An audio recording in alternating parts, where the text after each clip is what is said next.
Today's episode is brought to you by the Tax Defense Group. Did you know that in order to get your stimulus check, you had to have filed your taxes for the 2018 or 2019 tax year? If you haven't filed yet, there's good news. The Tax Defense Group can rush e-file your taxes. They know that millions of Americans are struggling, and they want to make sure that you get your stimulus check sooner rather than later. Call the Tax Defense Group today at 800-850-7973 to get started. And you can visit them online at thetaxdefensegroup.com. And our other sponsor for today is Writer Junkie. Due to the global pandemic, Writer Junkie is offering their resume writing service for only $100. And with the 3-day turnaround, you can't beat that price and delivery time. Call Writer Junkie today at 805-587-7966, and you can visit them online at writerjunkie.com. Mention that you saw this ad on UCAS Studios, and they'll get right to work.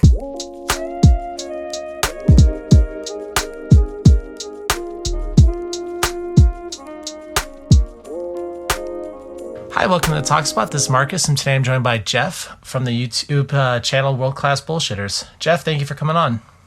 Thanks for having me. It's nice to be back. How have things been on your channel since last time we spoke? Last time we spoke, do you remember what part of 2018 it was? Yeah, I think that was like in February. Okay, so we were probably at maybe 12 or 13,000 subscribers, because when we first spoke, we had seen this like big jump in growth from like nothing to like, oh, people are watching these videos. Awesome. Since we've spoken, and I'm not trying to like self-aggrandize, but it's been a wild ride because we're at, close to 160,000 now. We've gone and done, meet and greets and fan meetups at other parts of the country and stuff like that. So, I mean, it has been, the last 2 years of my life have gone by in a flash, but they've been incredible, and I wouldn't have traded them for anything. Nice, man. I mean, I think since last time we spoke, I feel like when we spoke, we were kind of at like, I guess, the beginning of what could be called like the fandom menace. Because, yeah, I think when we spoke, that was in between episode 8 coming out and the Solo movie. And you kind of started to see the rumblings. Like, I remember for myself, like, I didn't necessarily love episode 7, or Star Wars episode 7. But, yeah, I didn't think it was like the worst thing in the world.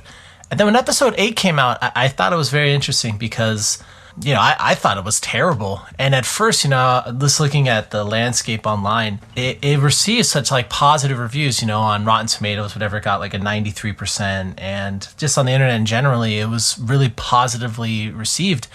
But then I started to see on YouTube that there was this ground swelling of people that didn't like it and were calling it out for certain things. And I think when we spoke, that ground swelling was just really starting to kind of come into its own. And I feel like in the last 2 years, I feel like it's become this like a movement, and now it's not even only about Star Wars, but I don't know. What do you think about that? Do you think that's kind of like an accurate like depiction of kind of what's happened? Oh, 100% is exactly what happened. When we first met, like you said, it was the very beginning of it. There were a handful. Realistically, we talk about the fandom menace movement. We even tout this on Twitter. We're like the first channel of it because, we've been talking about geek culture and having a different take since 2015. And then we get to this groundswell in early 2018, and I start making connections with other channels. They reach out to me right after we spoke. Not right after, but shortly thereafter, I got in contact with a DC comic artist who worked on Green Lantern and Flash. His name is Ethan Van Sciver, and he and I formed a show called The High Council, which became this big weekly event where we, in the beginning it was strictly Star Wars. It's kind of branched out to other parts of popular culture because, as you said yourself, these big IPs, these big franchises, they kind of have an adversarial relationship with their fan base. So we always cover these and discuss, the newest rumblings of like, oh, this person said this and this person said that. And I will say, we're at an interesting point where it felt like the outcry, the fan concern, the content we made had reached the top where they were trying or starting to change their message. And it wasn't about us trying to change, Hollywood, and control everything. It was just like, hey, this is a respect movement for the fans. Like, don't attack people on Twitter. And it seemed like we had kind of gotten past that point. But now it's kind of funny you reached out. We're kind of in another wave of all of this stuff with new announcements and another fan backlash and stuff like that. But your assessment has been 100% accurate. Last time we spoke was right before everything took off. There's been a number of people where I've come across, I'm like, wow, like there's like this community really seems like it's grown. I mean, I think when we spoke, there was only a couple of channels that I had even heard of that really covered these topics. I'm trying to remember who were the first ones I was exposed to, but now, I mean, you got channels like, Geeks and Gamers and, Nerdrotic and, Doomcock and a little bit of like Midnight's Edge. And it's like a whole like community of people. And I think it's really interesting too, because like, I don't know. Yeah. I mean, like you said, it kind of started with Star Wars, and it basically started with this whole premise of basically people not really being happy with, the way the characters or stories are being portrayed in these properties or franchises that they really like. And, I mean, it kind of seemed like what really got the ball rolling was seeing how, essentially Disney kind of destroyed Luke Skywalker in episode 8, turned him from being, this hero to turning him into basically a homeless bum drinking off of a weird alien's teat. And, you started there, and now it's got to the point where it's like, you see the way that, people aren't happy with Star Trek and Doctor Who, and, even now, like Last of Us 2, the fact that, I guess, I don't know, there's all the, I guess Naughty Dog's are so angry about the spoilers, but like the way the characters are portrayed in that franchise is really antithetical to the way that fans would want those characters to be. And it just seems like, I don't know, it just seems like every property now, there's something that they're doing that's just purposely angering fans. I mean, even Marvel with their comics with the Snowflake and Safe Space, it's, they do that, and, it's, you almost think it's a joke. Like, I can't remember whose video I watched about that comic series first, but when I saw the video, I'm like, oh my gosh, like this is real. I think I watched Neurotic's video about that, and I was like, I can't believe this is, like, somebody's actually making this. And I don't know, I mean, do you ever get blown away by that? Just this idea of like, wow, like these people, like, what are they doing? Definitely yes, in regards to the new warriors, the whole Snowflake, Safe Space, Screen Time, Trailblazer, and Be Negative. I couldn't believe how dumb that was. I've been a comic book fan, I'll just say, my entire life. I mean, I started out with cartoons before the Fox Kids block, and then I learned a lot of reading skills through comic books. I spent a lot of time with books as a kid, mainly comics. Just love them. And the fact that Marvel would put out that book, really, the reason we covered it is because it seemed fake. We're reading the press releases, watching the videos, going, there's no way in hell this is this dumb. I mean, we lived through Captain Marvel. We've had America Chavez. We've had Miles Morales Spider-Man, who was the lesser of all the evils, especially after the Into the Spider-Verse film. But we have all of these new Marvel characters that don't really either have a reason to exist because they're just a male or female version of another character, or they're so dumb that we can't believe they exist. And the New Warriors, I don't think, I would love to believe it was a joke, but it came out too early for April Fools, or was it too late for April Fools? But it was one of the two where it definitely was not an April Fool's joke. And it just makes me question if Marvel still has all of its marbles. Yeah, man, that's a really good point. I feel like, too, like when you look at Marvel, which is really interesting about them as like a property, is that really before Captain Marvel, they were really on cloud nine. I feel like everything Marvel was doing, it's kind of like they had this huge Midas touch where everything they touched just turned to gold. All the movies were just making tons of money, and people were really big fans of the movies, and there was really no conflict. And then it seemed like with Captain Marvel, it just seemed like, again, I mean, maybe I might be off here, but it seemed like there was kind of a shift, and now it seems like issues are now being brought up in the Marvel films that really, I don't know, weren't really talked about before or really discussed. I mean, you guys covered Captain Marvel quite a bit, right? Yeah, that was our number one topic. A lot of people think, oh, you guys are a Star Wars only channel. The numbers Captain Marvel brought in, we're talking one Captain Marvel video would do what 3, sometimes 10 Star Wars videos would do. Captain Marvel was this isn't a humble brag thing, but like when we dropped the first Captain Marvel video, it hit 1 million views in 4 days, and I'm sitting at home going, what the hell? Oh my God, what's going on with Captain Marvel? I just made this video talking about Brie Larson, and then I think I made 7 more, and they were all, successful, and I just couldn't believe what a hot topic it was. Then we reviewed the movie, and we even did we do this thing on the channel called a drunk commentary, where we'll have a live show and people will send in super chats and we'll drink and comment and have fun, and it's just a crazy thing. And we had the biggest turnout ever for one of those with Captain Marvel. People, there's just something about that film that really brings out I don't know. And I'm not going to say the worst in people, because the stuff the fans are concerned with is not invalid, in my opinion. You know, when you have an actor who wants to grandstand on the public stage and tear down, people based on their race or whatever, it's just not cool. I mean, that's really what a lot of the Fandom Menace is about. It's, if a director comes out and says, well, this movie was not that good, people didn't respond to it, X, Y, and Z, like David Ayer with the Suicide Squad. No one's been as, I don't want to say respectful, because I don't want your listeners to think like we're in the Fandom Menace owed something from these people. But the way David Ayer handled it was with class. Then you have other people who just come out and, like David Harbour from Hellboy, the new one, he blamed the fans, the Guillermo del Toro fans, for its failure. And that's just number one. Like, if there's a list of things that we're going to cover, it's when a celebrity of any level blames fans for the shortcomings of a property that the fans didn't make. Then we usually speak out. And Captain Marvel was just that catalyst that a ton of other YouTube channels in the Fandom Menace covered, and it was just this golden era of content. And one quick thing I want to point out, I want to add a comment on one of your points you made. It was an excellent point. And the one where Captain Marvel comes out and people start to see some of the see between the see behind the curtain in terms of Marvel, because I've been a huge Marvel fan. Excuse me. The other day 2 days ago was May the 4th, and everyone was all excited about Star Wars. But I sat down and I thought, 8 years ago, the first Avengers film came out, and that to this day is still the single greatest movie theater experience I've ever had. I mean, I went and saw the first 5 films, then the Avengers all at once at like this big AMC screening.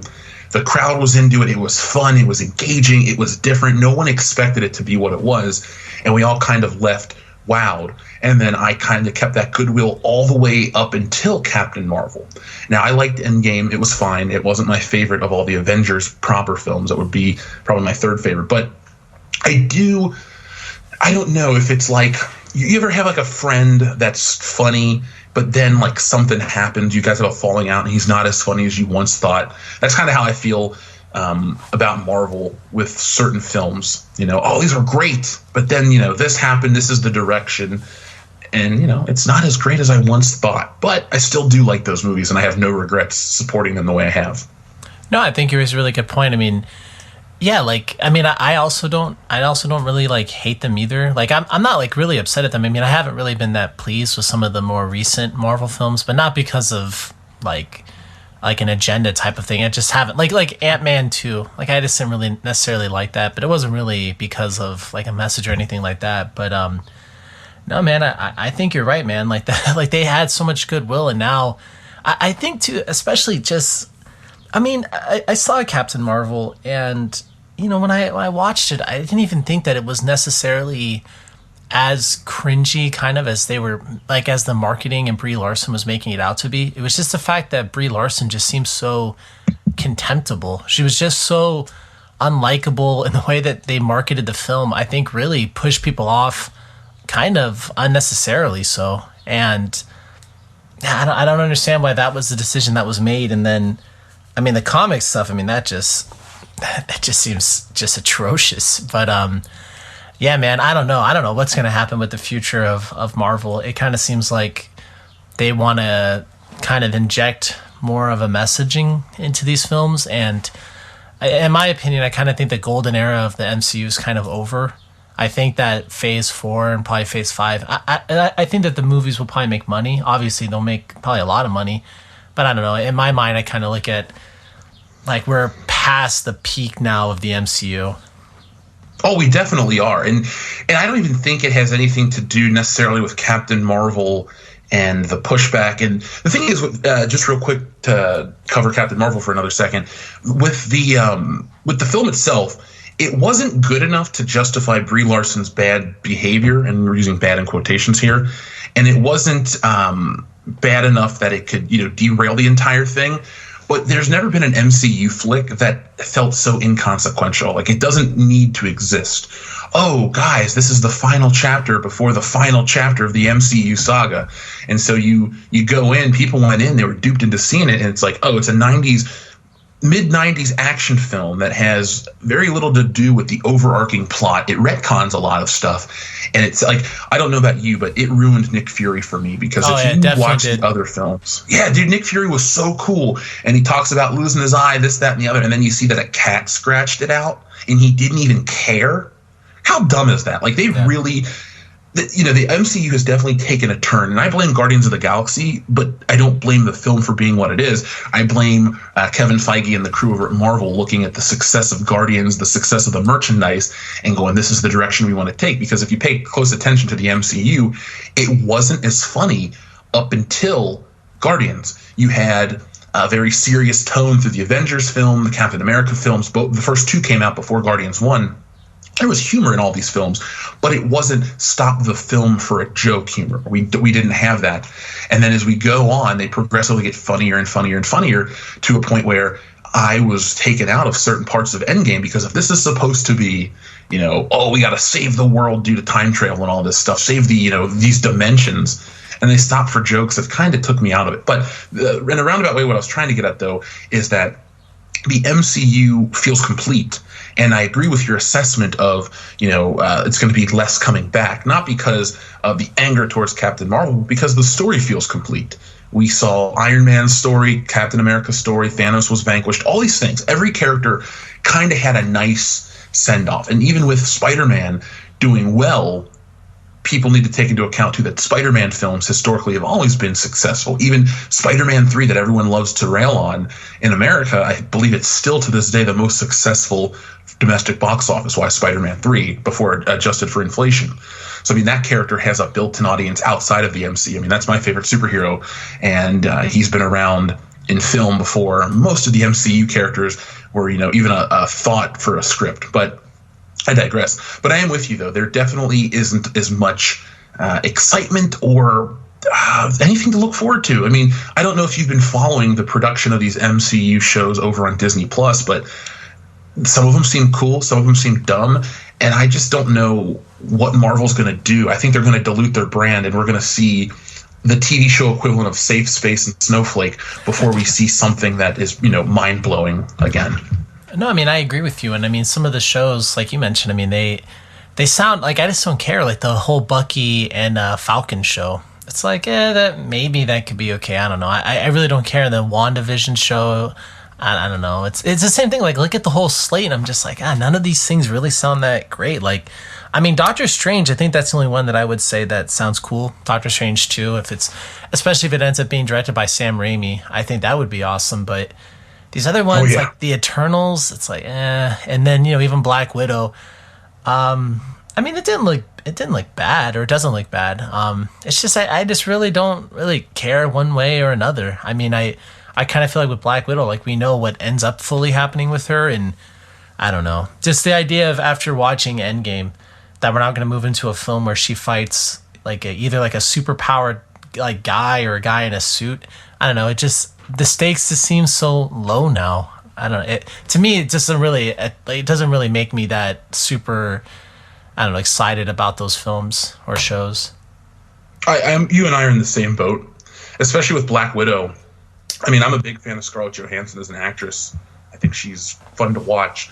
But her story coming out now, they should have put a Black Widow film out pre-Infinity War, because Infinity War was so awesome. And if I was Marvel, I know they would have lost out on, the box office. But personally, from a creative standpoint, I think it would have been more impactful to have no films between Infinity War and Endgame, and just have this void, the heroes are gone type of thing. And I think you should have, restructured and had Black Widow beforehand. I'm trying to think of a film that it could replace, because realistically, I think Black Widow adds so much to the MCU as a character, but she just doesn't. She works best with Captain America and other less powerful folk. And now it's just, her story's complete. It's like, we're going back. It's, to me, if we're going to get a ton of these Marvel films that are, they look backwards, I'm a little concerned, because it's like, well, the story's over. Oh, we're just going to fill in this here and there. And it feels like, oh, this is our way to put Robert Downey Jr. in the film to sell more tickets. Yeah. No, you raise a really good point.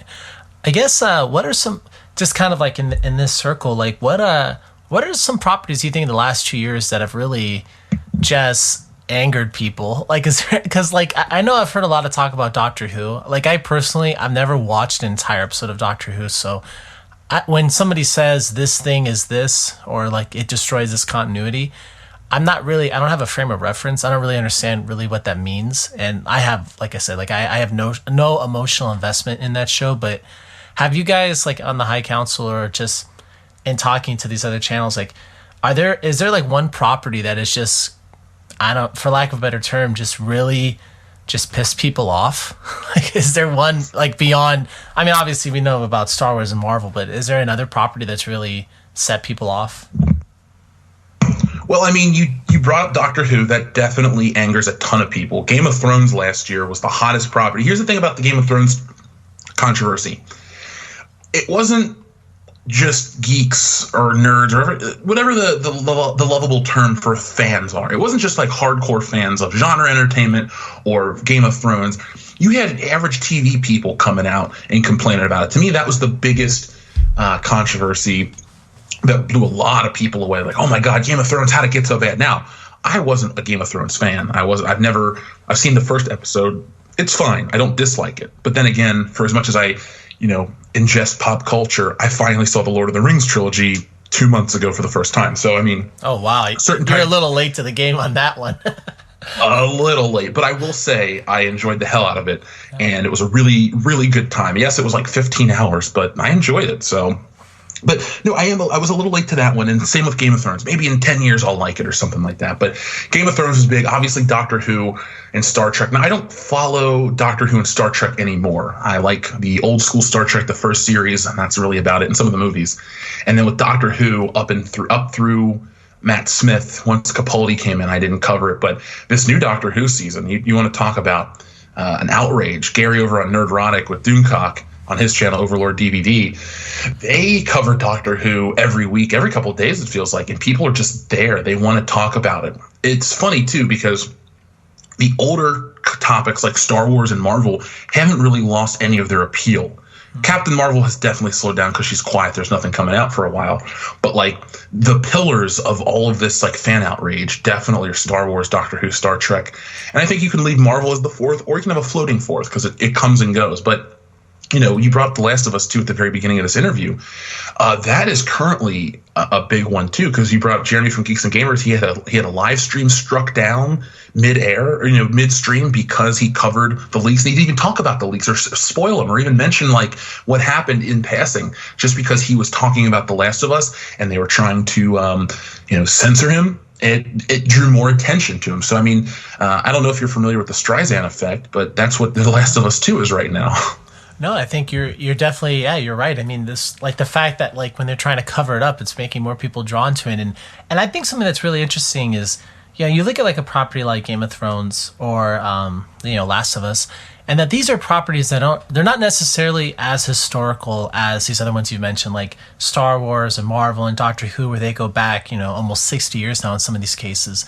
I mean, with these other properties, Game of Thrones and Last of Us, I mean, these are, for all intents and purposes, they're kind of newer-ish. Like, I know Game of Thrones. I mean, I don't know when the books were published, but I know that the show came out in the 2010s or whatever, 2008 or 9, whatever year it was. I have also never watched an entire episode, but, like, I know that its popularity was huge. Like, I don't know, whatever it was 6 years ago, and then it obviously didn't necessarily wean off that much. But with Game of Thrones and Last of Us, I mean, these are newer properties in a sense, and it's just interesting to see that, even with a newer thing, they're going in directions where people just, like, hate them. I mean, for Game of Thrones, I ended up watching, even though I haven't watched the show, I watched a few of those videos talking about, what they were doing in Game of Thrones, and I mean, it sounded abysmal. I mean, I'm trying to think of how I could relate it to a property that I'm really, like, a big fan of. Like, I'm a really big fan of Dragon Ball Z, and I was trying to think, like, man, if in Dragon Ball Z, if they did something where a character acted in a way that was completely opposite of what I thought they would do or act,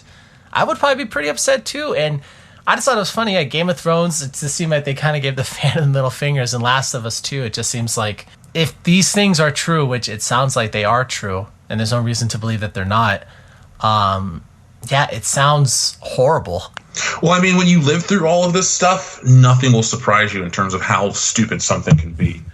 I was never going to buy The Last of Us. I'm not going to act like, oh, this is a controversy that has taken away my consumer dollars, because I don't really like I don't really like that type of game. And people are like, you don't like a good game? I do like narrative-driven stories, but I also want specific type of gameplay. Like where I am right now as a gamer, I've reverted back to Nintendo. That's why I have a Switch, and that's what I'm playing right now. Smash Brothers, Mario Kart, Streets of Rage 4 is my next purchase. I'm not looking for a Last of Us 2. And then on top of that, to be talked down to, that's one thing I do hate about escapist entertainment these days. You don't escape. You have these creators that want to reflect the real world outside. And I'm like, we buy this stuff so we don't have to reflect the real world outside. We want to go off to an alien planet, a fictionalized Earth, X, Y, and Z. But the last thing we really want to do is be reminded how humdrum, boring, or terrible life can be. So, yeah, and to the same, or the things that they're talking about is very similar. Like they're all similar to each other. It's like you were saying, like the real world issues, but it's always the same real world issues. And I think you're right. I think a lot of people want to escape. That's why they're watching these things. Like if you don't want to escape, if you want to be in the real world, quote unquote, then yeah, you watch the news, or that's basically it. You watch the news. The news has what's happening in the world that you can't see. When someone passes away, or this or this thing happens, or the economy, blah, blah, blah. You can witness all that stuff on the news. I think from an entertainment standpoint, I always thought, at least for entertainment, I thought the whole purpose of it was supposed to speak to the human condition, things that actually people experience, like, obtaining love, losing love, overcoming evil, overcoming your own obstacles in your life to obtain, something greater. And I think a lot of those stories, at least originally, they had a lot of those core tenets about like the human condition, but it does get to a point where it's like it hits you over the head, where you're like, oh my gosh, like you can go from those things, which I think is the whole point of entertainment, is conveying those true human messages to people. But then you take that to this level of let's talk about contemporary politics, and I don't think really people want that. I think there's so many outlets for politics and news that you don't have to have that in entertainment. And I think that's, in my opinion, I might be way off here, but I think that's really the true, I guess that I would say that's like the core tenet of the whole, quote, like fandom menace, is this idea of like, let us be. Like, we want to enjoy a property without having to be force-fed this thing or force-fed that thing. We just want to enjoy this property. We just want to watch these characters, and we want to have something that takes us, out of the real world in a sense. And I think a lot of these people that work on these properties, I don't think they necessarily understand that. And I think that's why they force in things that people just don't want to watch. And then, it's like, oh, I can't believe they got angry, or, I can't believe this person said this or that. And it's like, oh my gosh. And then, like you said, it's always a talking down to. And sometimes it's even crazy talking downs to. Like you mentioned earlier, I can't remember his name, but the guy from Hellboy, the new Hellboy, it's like, dude, people just thought the movie sucked. Like, I didn't even think that was any deeper issue. I think people just looked at the trailer and they're just like, dude, this movie looks like crap. And even Hellboy, the originals with Guillermo del Toro, it's like, yeah, those were like fine, but it's not even like those movies made that much money. And they came out like what? I don't know, Hellboy 1 came out like 15 years ago or something like that. Like, yeah, I don't know, man. I just think, I hope that there's kind of that movement away from talking about these really right-left divide issues that are just, they're like low-hanging fruit at this point, Oh, yeah, they are. You really hit the nail on the head with what the fandom menace is. We're just trying to enjoy stuff, We, in many ways, too, it's instead of complaining about entertainment, a lot of us have gone out to create our own entertainment. So that's kind of what the next phase of a lot of this is. And it's interesting, too. I don't know if you had this question lined up, but I'll bring it up if you want to table it for a little later. But there's definitely an anti-fandom menace out there. And the culture war that goes on between, pro and anti is very interesting in and of itself. Yeah, no, if you wouldn't mind talking about that, that would be great. Because I feel like, and again, correct me if I'm wrong, but I feel like the anti-fandom menace in a lot of ways kind of comes from the institutional internet media. Like, not the people, it's not like CNN level, but the level beneath that, like the Kotakus or the IGN or, Polygon, or kind of like those sites. Like, is that kind of where you're seeing a lot of the anti-Fandom Menace kind of crowd? Again, you're 100% right. Though definitely, specifically those sites, especially Polygon. One of the worst was Collider. We've had a couple, not us personally, but let's just use the Fandom Menace as a whole. We've had a couple, run-ins with Collider Online, John Campea, those types of people. There is definitely a fan, an anti-Fandom Menace fan base where it's, people making YouTube videos about disliking this person and that person and X, Y, and Z. But you are right, though. It's definitely traditional media. And I don't again say this to try to self-aggrandize, so I don't want any of your listeners to think this guy's high on his own stuff. No, but I do say it like this. We've used the phrase shill so heavily. A lot of people have used it heavily. But what it is we have kind of, all of us, have shown how irrelevant some of these larger but not CNN level media outlets are, because it's one big advertisement.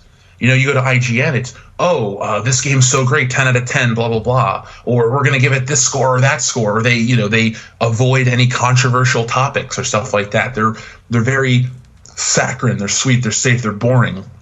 And I think listeners, just people out there in the world, want a more honest take, because I'm going to drop $80 on a video game? I don't think so. I need to be able to trust, that's what DLC prices, folks. But I need to be able to trust that I'm going to like this game. And the fact that a lot of these writers or editors over at IGN, we'll just use them for an example, or Kotaku, they're the worst. I actually stopped going to their website before we even started this podcast, just on principle. But, people don't want to be sold something. They want an honest opinion. So I guess from a fan perspective, they look at a Fandom Menace review of let's say the Rise of Skywalker, and they're like, okay, well, I listened to this guy's take. I know him. I've heard him talk a bunch, so I feel like I might like this too. And then you get like an IGN review, and we always have asked the question, how much can they say? What are they not saying? Do they have to worry about X, Y, and Z? What does their boss think? All these other things. We don't know where the honesty is coming from. So there's that kind of a pushback for sure. And the thing is, these people have also, in that media form, they've also altered some of their delivery systems. There's been a couple YouTubers that we all thought were shills, but then they've kind of been like, oh shit, there's this new change coming online. I better, not straighten up, because I don't want these people to think, oh, we're coming for you, or oh, you owe us to, believe what we believe or think how we think. But a lot of YouTubers were kind of just like taking the softball approach with a lot of these properties, and like, oh, it's good, blah, blah, blah, blah, blah. And now you have people taking a much more critical eye, and they're much more transparent. So you have that. And then there's just people, and I hate to use this phrase, but there's just people that hate us. So there's haters online. And you know what? I don't even deal with that part. A lot of people dislike us. A lot of people like us. I figure more people like us than dislike us, and that's why we have, had the success. And so I don't even focus on that stuff, but it's out there. Well, I think, like you mentioned, like for these certain websites in particular, I think like the best way to almost look at them is almost this idea of like regulatory capturing.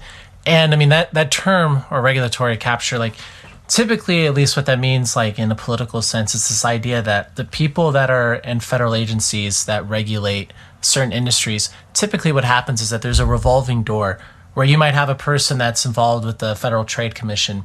And then after he sits on that board for a while, he'll go and work for a company that he was regulating, or like he made rules to impact them. He works for them for a while, and it's kind of like this revolving door between people that work in the industry and then making rules for the industry and back and forth. And I think for those websites, like in some ways it's kind of similar in the sense of like they've basically been captured, because you can't, like an IGN, for example, I mean, they're running ads for games on the website, right? Which is fine. That's totally legal and that's totally cool. But how can you be an arbiter of, total, like you're being a completely non-partial review site if like you're getting ads from those people? So how can you come out and say, like, let's take a game that's even not necessarily like that political or hasn't really been that attacked because of politics, something like Call of Duty, right? How can they come out and say like, oh, well, this new Call of Duty is a piece of crap, when there's Call of Duty ads running on the website? Like their whole thing is they're connected to those properties. And look at like Collider and all these other things. And I mean, you guys have talked about this before, this idea of like the access media. I mean, you look at a video like a Collider might make, or especially like when they used to have the podcast or any of these other sites. I mean, they're kind of, in a sense, not like dependent, but when they go to their advertisers and they say, hey, advertise with us, part of the things they would show is like, hey, well, look at our sit-down interview we did with Brad Pitt on the set of this movie, or blah, blah, blah, or, here's this or that. And I think in a sense, because of the coziness between these industries, either advertising on these platforms or access to these stars or writers or directors and all those things, it just makes them like they're not impartial anymore. Like they can't truly review anything because they're connected to it. And that's kind of what I kind of think happens. I mean, obviously, a lot of these people that work in that field, I mean, they already have their own ideologies before they go in. But yeah, I mean, like years ago, I stopped going to IGN because it was like every game, it was predictable. And that's the same way even like Rotten Tomatoes is now. Like if you tell me a movie's coming out like Eternals, or let's say Black Widow. Like I know Black Widow, there's no way it's going to have less than like a 70% on Rotten Tomatoes. And like you just know that's how it's going to be. And for IGN, certain big games, you're like, oh, that we know that's going to have a good review because of the name and the the reputation or the connection that franchise or that studio has with those websites. And now it just seems like, yeah, there's no real, at least on the big ones, there's no real sense of, I don't know, just accuracy or fairness. I don't know, maybe I'm way off there, but it just seems like they're just totally owned by the properties that they're supposed to be reviewing and talking about. Oh, of course, you're not wrong at all. And you brought up Rotten Tomatoes. Rotten Tomatoes, I don't know if you remember, right concurrently with Captain Marvel, there was the whole Rotten Tomatoes fiasco where they were changing the way that you could review movies. You couldn't give a want-to-see-it score, X, Y, and Z. And it was all to protect Captain Marvel. Like, there's still people out there, and I don't think they're that crazy, There was we were talking last year about the ticket sales of Captain Marvel. Yes, the movie did make $1 billion, but I've never heard of a Marvel movie where people were like, if you buy this amount of clothing from, I think it was American Eagle, you get free tickets and all this stuff. And so the people were wondering how much is pre-sale, how much was sold, and how much are they lumping in together to make their numbers bigger. Because Disney, I'm not a Disney fan at all, but Disney's definitely one of those companies, and I guess most companies do this, where they like to promote how successful they are, but they don't give there should be an asterisk. For example, the Disney investor call came out yesterday, and I said we have 54 point whatever million subscribers for Disney Plus, but I actually listened to it, and I believe they said that 36 million are paid. So what do we have at 18 million free subscribers that they aren't making money from? So I mean, to me, a lot of that is just posturing for financial sake. But I've never seen any media industry kowtow the way they do to Disney. Disney is like this beast that everyone's afraid of. And the weird part is, like, I live not too far from the Disney building, so like I drive by it quite a bit, and I'm just like, that's what everyone worships. I'm like, screw this place. It's doing so much more damage than it is good. Yeah, I mean, it's got to a point now where it's like, certain films that how they're going to do, like on these like review sites before they come out. And it's, if you know how they're going to do before they come out, then even like, what's the point of that site? Like, what's the point of a Rotten Tomatoes, or especially them? But I mean, like, you just have to ask yourself, like, what's even the point of this? And I think you raise a really good point that Disney, I don't necessarily know how this is, but they just have all of this just weight and clout, and people just, it seems like that industry, like, again, I don't know what their technical term is, I guess, like internet media companies. I don't know, that, like you mentioned, like the people that are lower than your CNN and Fox, but they're higher than just an average person that just runs a one-man blog. I mean, they're bigger than that, obviously, but I don't know. I mean, that's why it's kind of interesting to see, like, if this Access Media, I feel like I haven't really heard as much about them, and I know that some of them have really been struggling lately. I think it'd be a great thing if this Access Media kind of at least diversified. I mean, even if there was a website that was publishing things that I think are crap pieces, at least if they were honest about it, I think less people would have issues with it. Like, instead of stuff where it's like, gosh, I'm trying to think of one issue. Wasn't there something like with Persona 5 or Super Smash Bros. That, like, they alleged that one of the lyrics and the song was like derogatory. Do you remember that? I think that was like a year or so ago. Like, I think it was Smash Brothers, right? Yeah, but like, doesn't it turn out that like that person really doesn't say that? Like, because the person singing, I mean, they're like Japanese and they're singing in English. What or their native Japanese speaker, but doesn't it like they just made like a mistake? Like, wasn't it just like the way the word was said, but it wasn't intended to be like a derogatory term towards, I think it was against like special needs people. I mean, you know the word I'm saying, I just don't want to say it online, but you know the word I'm talking about. Like, yeah, I get what you're saying. But like, yeah, I mean, like, but then you see pieces like that and you're like, oh my gosh, what a crappy like article. Like, I can't believe someone thought they heard that and then got, quote, offended and then wrote that article. I mean, I don't know. I feel like at least if you're going to write those things, at least if you could be honest about other games and other properties and say like, hey, I hated this film because of blah, blah, blah reason. Or like you mentioned, like Endgame. Like I know Endgame too on Rotten Tomatoes, I think that had like a 92 or 93, something like that. Like I really didn't like Endgame, to be honest with you. I loved Infinity War and I was really disappointed by Endgame, but the reviews online made it sound like it was one of the greatest movies ever made.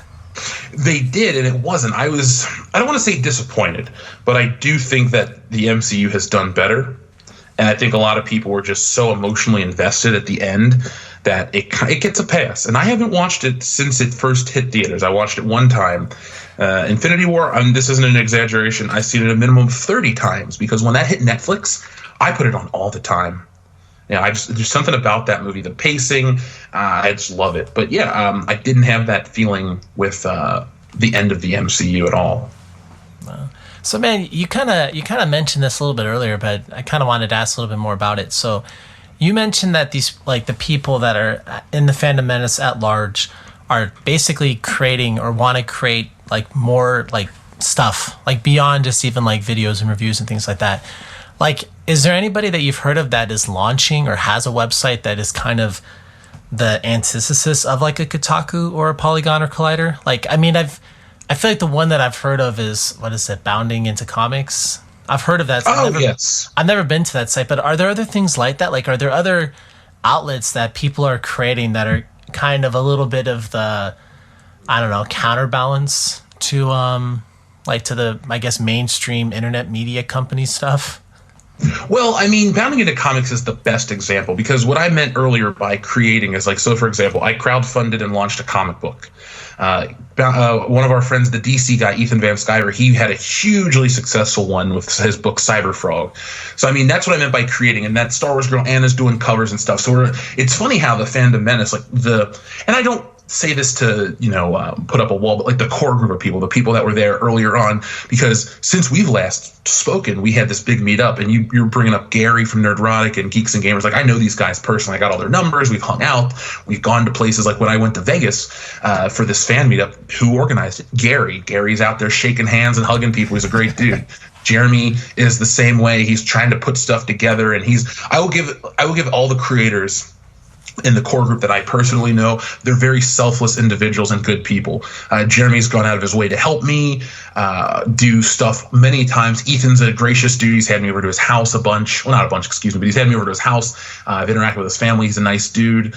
Same thing with Anna. She's awesome. So, but we're all this group of like creators in terms of like, we can do the YouTube content, but we also do have like, a little extra that we can create. And, in terms of the actual question, though, Bounding into Comics would probably be the best equivalent. Is the guy that runs it, his name's John. He's a great dude, too. Had him on the High Council, which is our, like, Fandom Menace weekly big show. And, Bounding into Comics is definitely putting in the work to be the anti-Collider, the anti-Kotaku. There's also one, if you're looking for, like, Star Wars specific, there's a WordPress site called Disney Star Wars is Dumb. This guy named Ichibaka. He goes, I don't know where he has the time for that, because that guy has all this detailed information, and he's become a source, like a legit source to where it's like, this is this and this is that. And there's one other guy named Data Racer who's out there on Twitter who's doing the same thing. And these people just, are really working. Like there's one big fandom menace, but there's like the people that want to create their own entertainment, and then there's people that want to open their eyes to some of the BS that goes on with the mainstream stuff. So I think Bounding into Comics is the best example, and I recommend their site, because if you're looking for that different spin on entertainment, if you want to poke fun at some of the overtly political entertainment, the content that comes out, they got it out there for you in a nice digestible chunk. So I guess this is one question. Maybe you'll know the answer to it, but for Victor von Doomcock, right? Like, do you know who he actually is? Like, have you seen what his actual face is? Some of us have. I know who he is because stuff, but he's fun. I've never hung out with him, but I will one day. Okay. You know, in my mind, I don't know why I thought this. Like, one day I thought that him and Gary from Neurotic were the same person. I don't know what it was. Like, there's this one video I was watching, and I'm like, could that be him?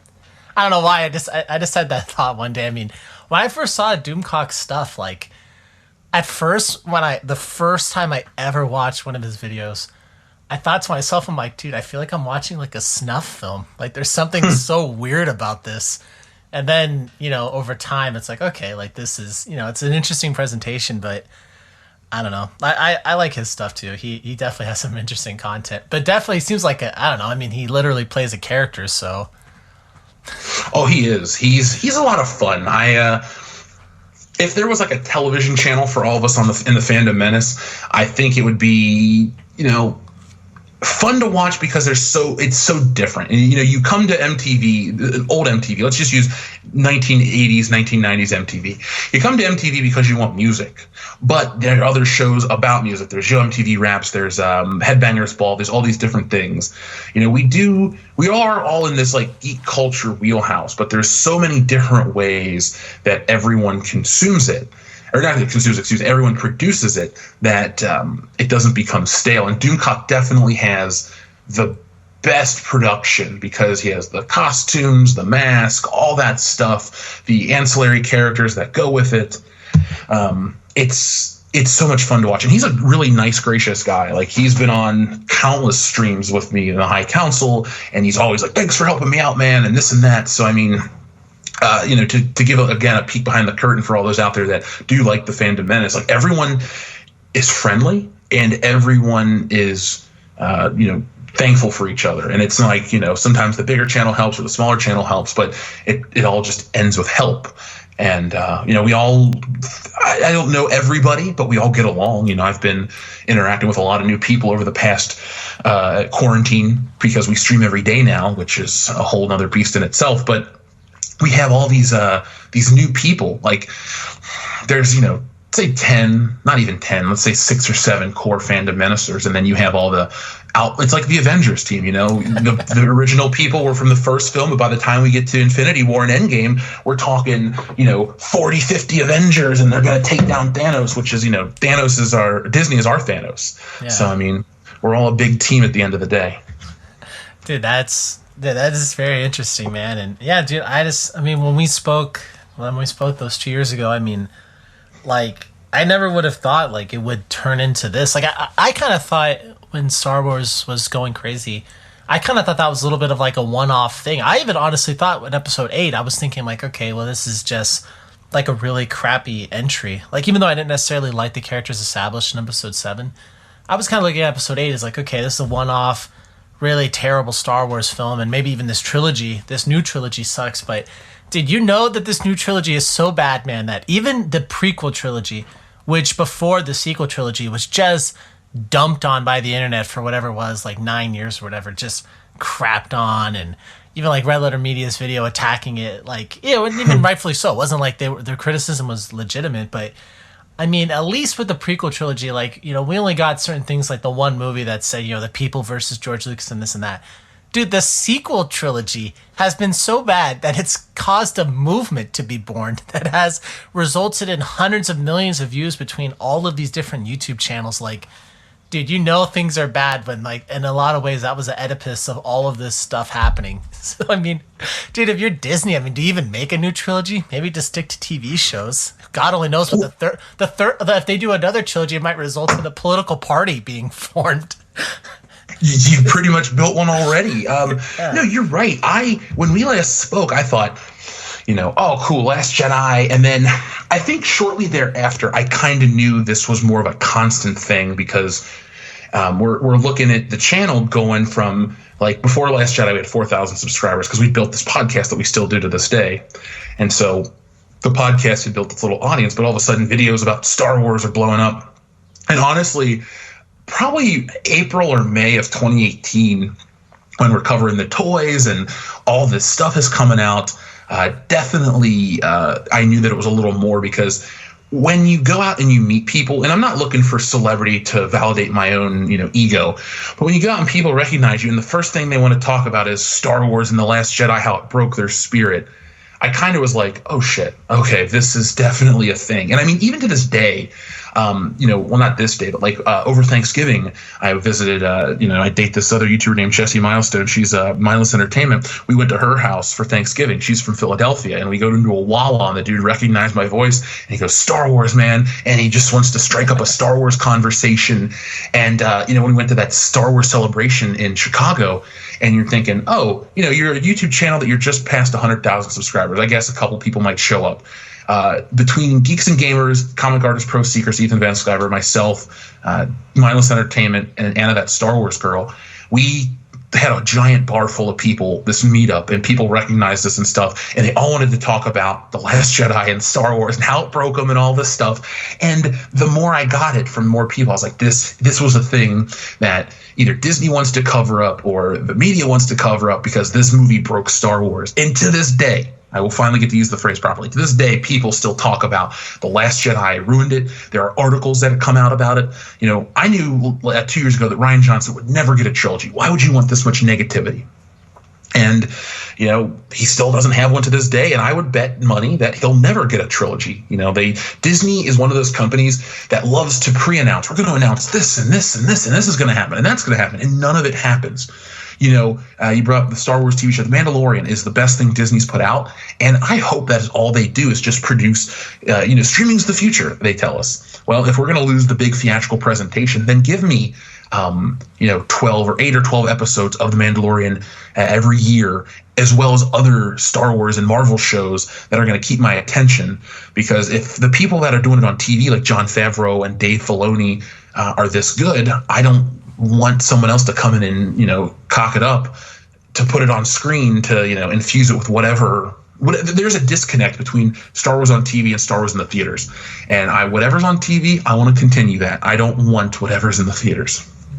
Dude, the only trilogy Rian Johnson's going to do is, dude, what was the name of that murder mystery movie he made around Thanksgiving? What was that called? Knives Out. That's the only trilogy he's going to do, man, at least for the time being. That guy, there is no way on earth he's going to do a Star Wars trilogy. I mean, dude, I feel like even with Taika Waititi, when it was announced that he was going to do another Star Wars film, I talked to a friend of mine, and he's like a fan of the new Star Wars stuff. Like, he likes the movies, and he's a really good friend, and so sometimes we'll kind of debate about it. And I was telling him, I'm like, dude, when Disney announces a new person's involved with Star Wars, I'm not going to believe it until I see it. I feel like there's been 10 people. It's like, oh, this guy's going to do this, and then he drops out, or this guy's going to do that, and it doesn't work out.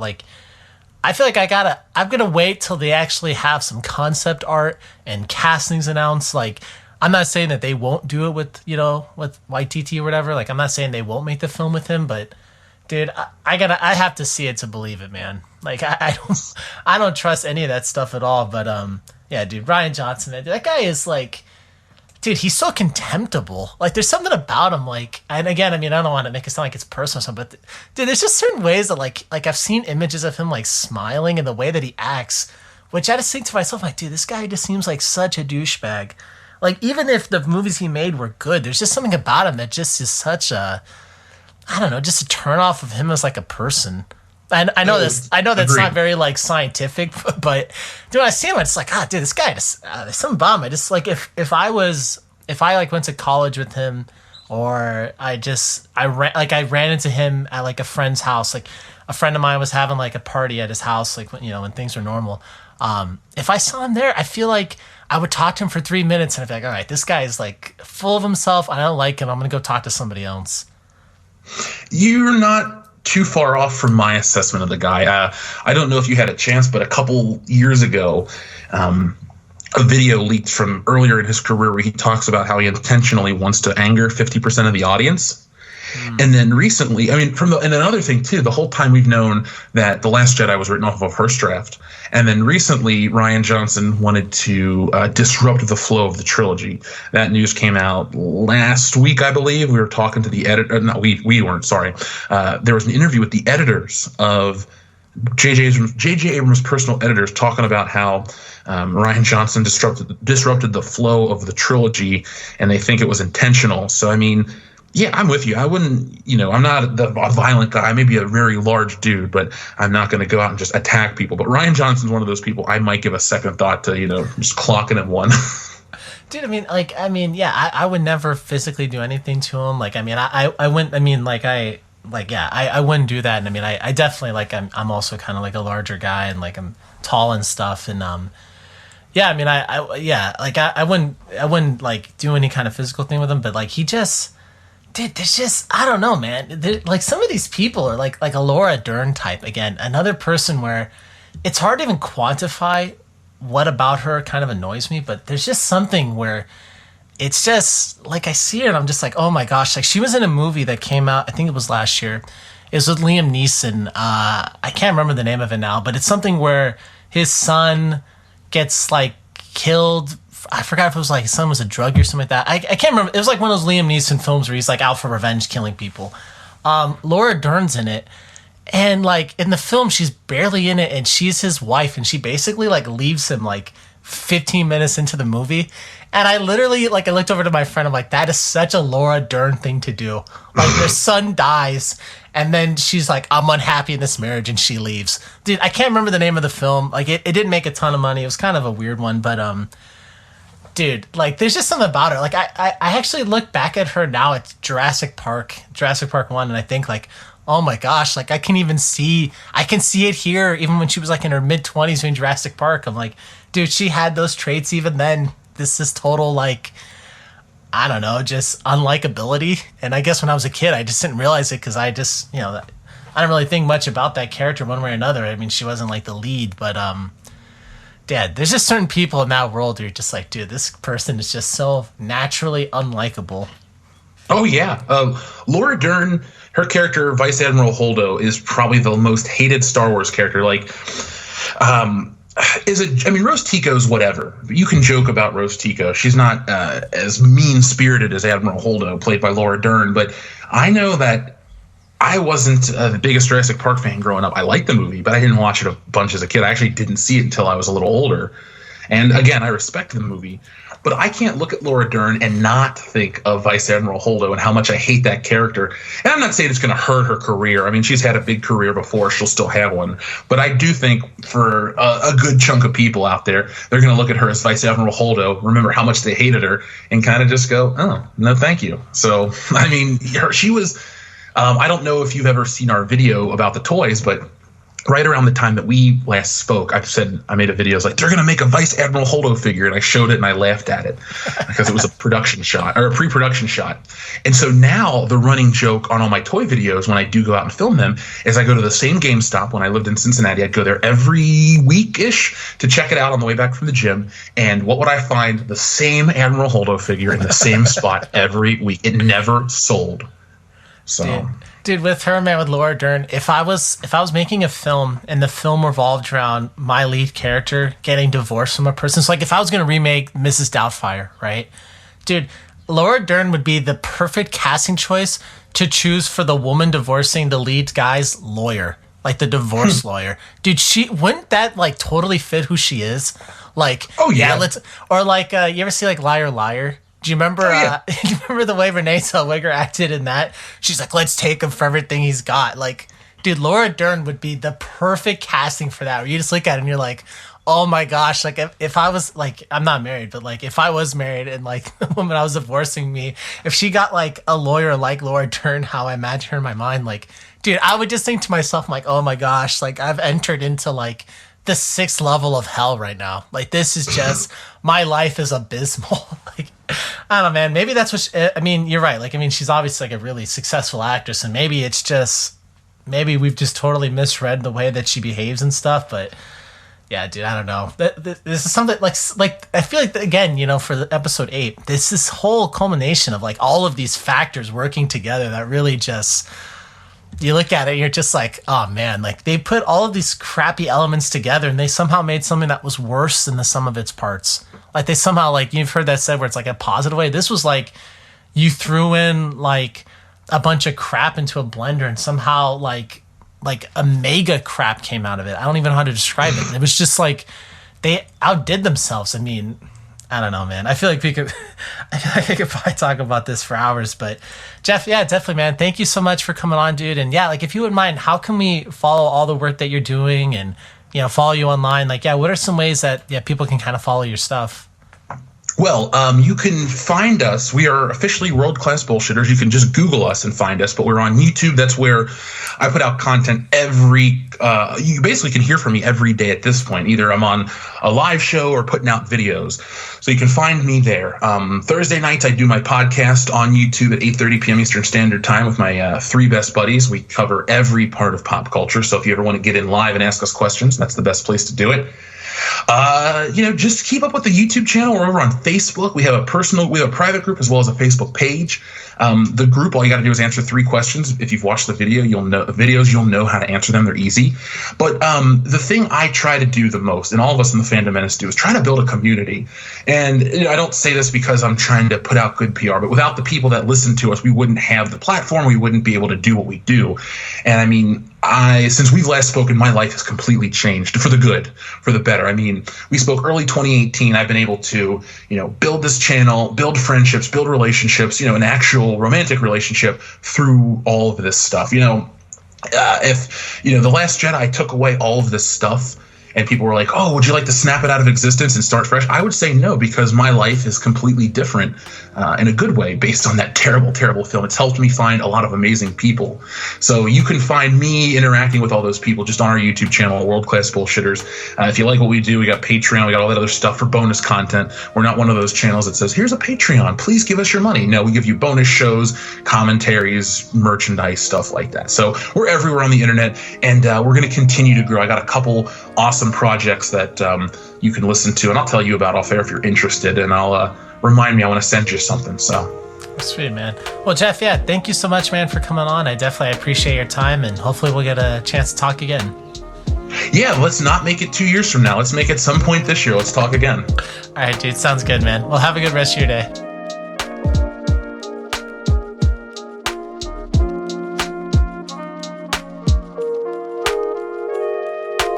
We want to thank today's sponsors again, the Tax Defense Group and Writer Junkie. You can contact the Tax Defense Group at 800-850-7973. And Writer Junkie's phone number again was 805-587-7966.